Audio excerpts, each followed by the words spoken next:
going? It's Janie over here at Janie Sweets, and welcome back to another Friday Fixes episode where you ask me your cake questions and I do my best to answer them for you. Now, before we get started, I do have to apologize for the sound quality of this particular video. You might hear a little bit of an echo and it might sound like you're far away from me, and that's because I cannot find my microphone anywhere. If you follow me on Instagram and if you've seen my recent video, I recently moved and everything is literally in boxes and chaotic all over the place still.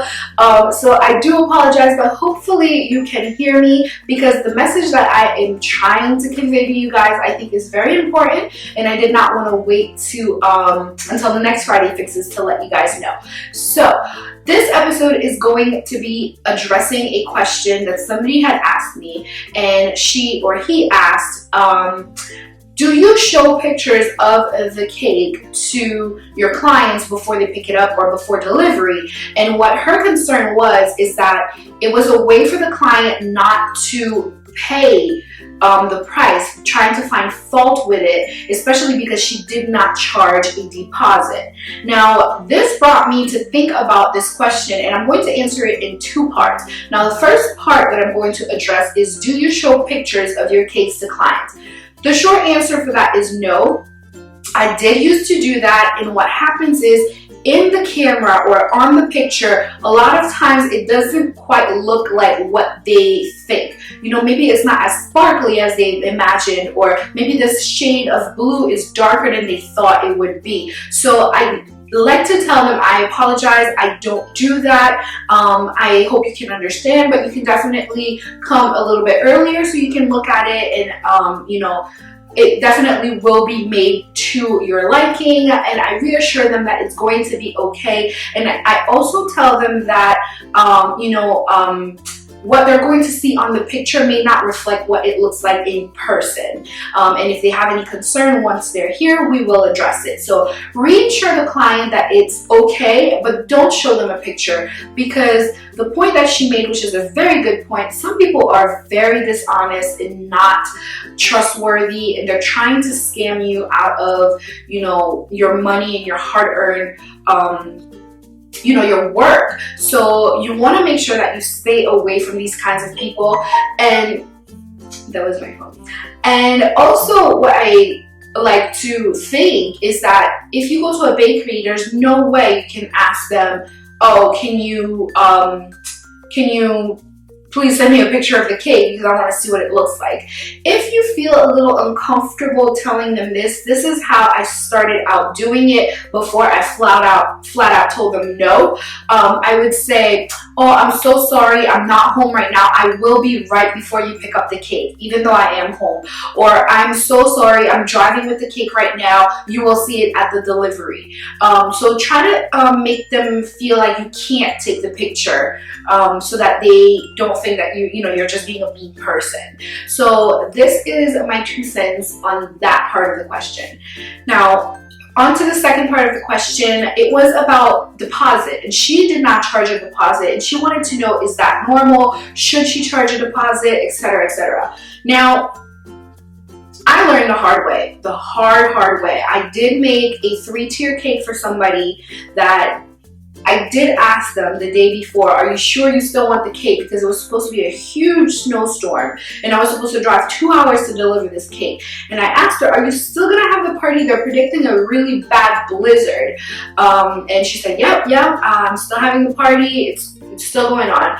On that Wednesday, I was waiting for the deposit. She never gave it to me. And then she told me, oh, the bank closed and I couldn't get to the bank and blah, blah, blah. And I'm not trying to bash that particular customer. It's just an experience that happened to me. And this is why now I do charge a deposit. So all of this happened. Long story short, I made the cake, and it was a 3-tier cake, you guys. Like, that's a huge cake. That's a lot of material. It's a lot of products. And it wasn't anything simple. It was like dulce de leche and cookies and cream and expensive ingredients.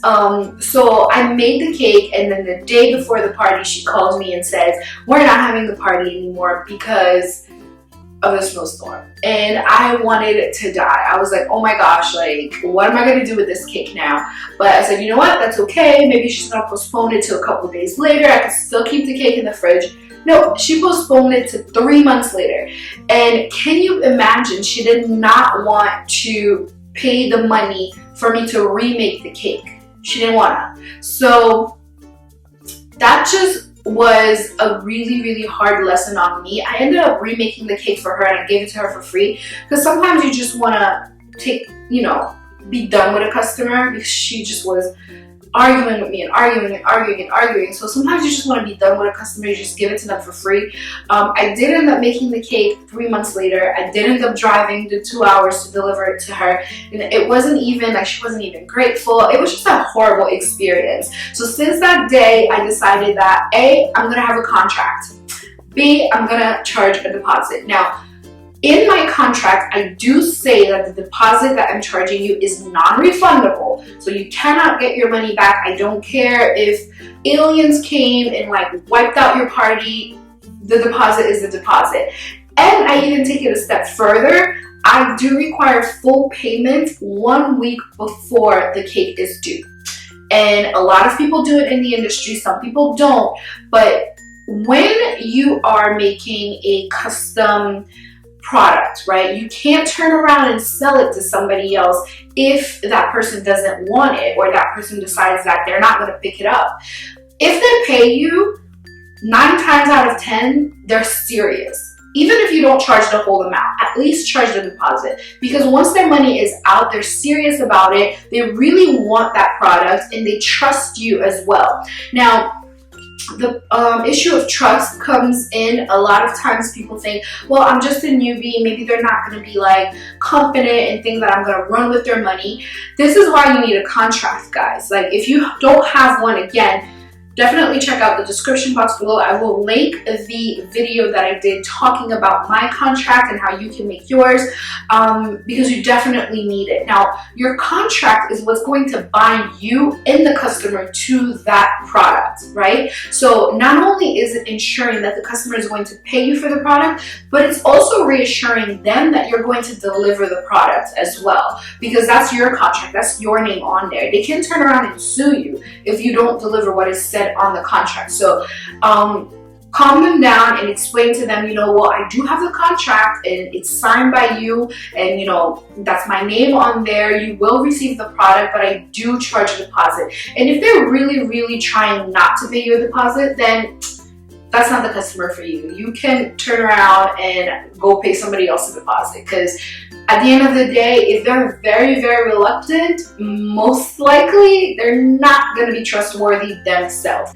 So I hope this video was helpful for you guys, and that you guys understand why you should charge a deposit, and that deposit should be non-refundable. Remember, you are worth your time. You are worth all of the money that you're putting into yourself, buying the ingredients and all that stuff. So do not waste your time. Do not waste your money, and definitely charge for a deposit so that you can weed out all of the customers who are not really serious about hiring you as a cake artist. So I really hope you've enjoyed this video. Again, you guys, I love you. I'll talk to you next time.